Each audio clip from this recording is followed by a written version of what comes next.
Well, we have comprehensive analysis on this story tonight. Let's bring in former Prime Minister Helen Clark, who's in Waihi Beach this evening.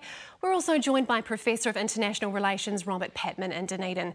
Thanks very much to both of you for joining us tonight. Now, Helen, how significant is this move from Putin? Is this an all-out war now?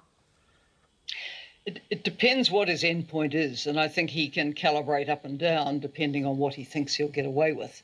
So clearly he's had this huge force massed around the borders. He's pushed across what were lines of control in the separatist regions.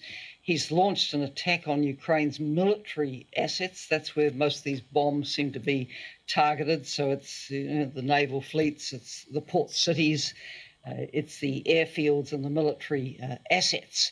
So he could keep going, or he could, having completely humiliated the Ukrainian government, try to facilitate its collapse, leave it as a state with no access to the sea for its exports and trade. He could gradually bite off more. He's got all sorts of options, and pretty much he's been told by NATO that they're not going to act militarily to defend Ukraine, so he may figure that he can just bluff out sanctions, become more reliant on China for his economy, and sit it out. That's the bleak assessment that I have. And Robert, what do you make of this rhetoric from Putin? That he's just demilitarising Ukraine was the word that he used. I mean, does that give us any clues to what his end goal is here? Well, I think first of all, I think Mr. Putin, his relationship between what he says and what he does is often a great distance between the two. He's spoken about denazifying Ukraine. He's spoken about demilitarisation. He also said at the beginning, when he announced his special military operation, that the operation would be largely confined to the Donbass. But we know that was also less than truthful, because he's attacked through missile strikes some of the major urban centres, including Kiev. I think Mr. Putin, as Helen just said, has quite a lot of options. But I think the real, we'll know a lot more once the ground war really gets underway. Because as one military critic of Mr. Putin in Russia recently commented, it's not going to be a tea party defeating Ukrainian army. So, yeah, it's very difficult to know at this stage. We're in the early stages of it. But I think the international community must be robust in its opposition. And a lot of Eastern European countries may be stepping up assistance on a bilateral basis as opposed to operating on a NATO basis, because many of these East European countries believe this is not just about Ukraine. It's about an attempt by Putin to establish a sphere of influence in Eastern Europe analogous to that which previously was enjoyed by the Soviet Union.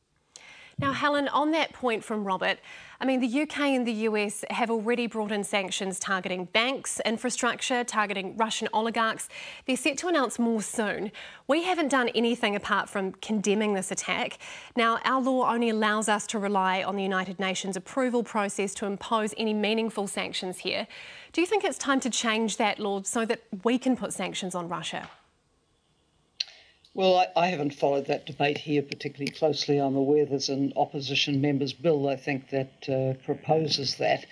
But I think this is for New Zealand one of these red line issues where a sovereign nation has been attacked. It's a clear breach of international law, of the UN Charter, of everything that we stand for. It brings to mind the occupation of Czechoslovakia in March 1939, the invasion of Poland in September 1939, which really triggered World War II. This is extremely worrying. And as a free and democratic nation, we have very strong things to say about that. And do you think, if we just say, possibly in the future, you can't come here, Russia.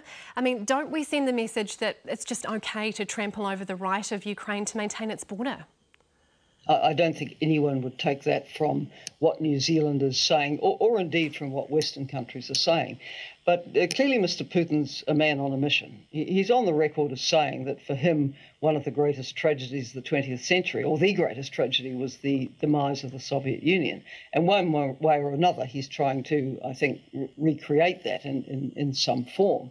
So this is what this is about. He's insisting and having influence on those who border him. And this has very grave implications, not only for Ukraine, but for Moldova, There was a piece of their territory snatched way back at the point of the breakup of the Soviet Union. How about Kazakhstan, which has had its internal difficulties recently and had Russian help, I'll say in quotation marks. Georgia, where they snatched two territories, Abkhazia and South Ossetia, some 15 or more years ago. So, this is extremely serious. The problem is that the military response from the West is obviously very limited. When Mr. Putin says that those who try to stop him doing what he's doing could suffer, sort of great consequences, what is this about? You have a man who's in charge of nuclear weapons making very big threats. And Robert, just quickly, I mean, can Ukraine's military realistically defend itself here, especially if these attacks drag on? Well, that's a very difficult question to answer. It's certainly in better shape than it was in 2014 when Russia annexed Crimea. But I think the Ukrainians have shown in the build-up to this a lot of calmness, and I think there's a lot of determination. And by the way, this is quite a big country we're talking about, 45 million plus, and it's got people, and it's got an army of more than 200,000. And I think it will have the support of much of Eastern Europe behind it, not enough military support, as Helen noted. But we've seen other countries we saw the United States invade Iraq. Even if Russia invades and overpowers Ukraine, I think it'll be faced with a bloody insurgency, which Mr. Putin may come to regret in the months ahead. Robert, Helen, thanks so much for joining us tonight.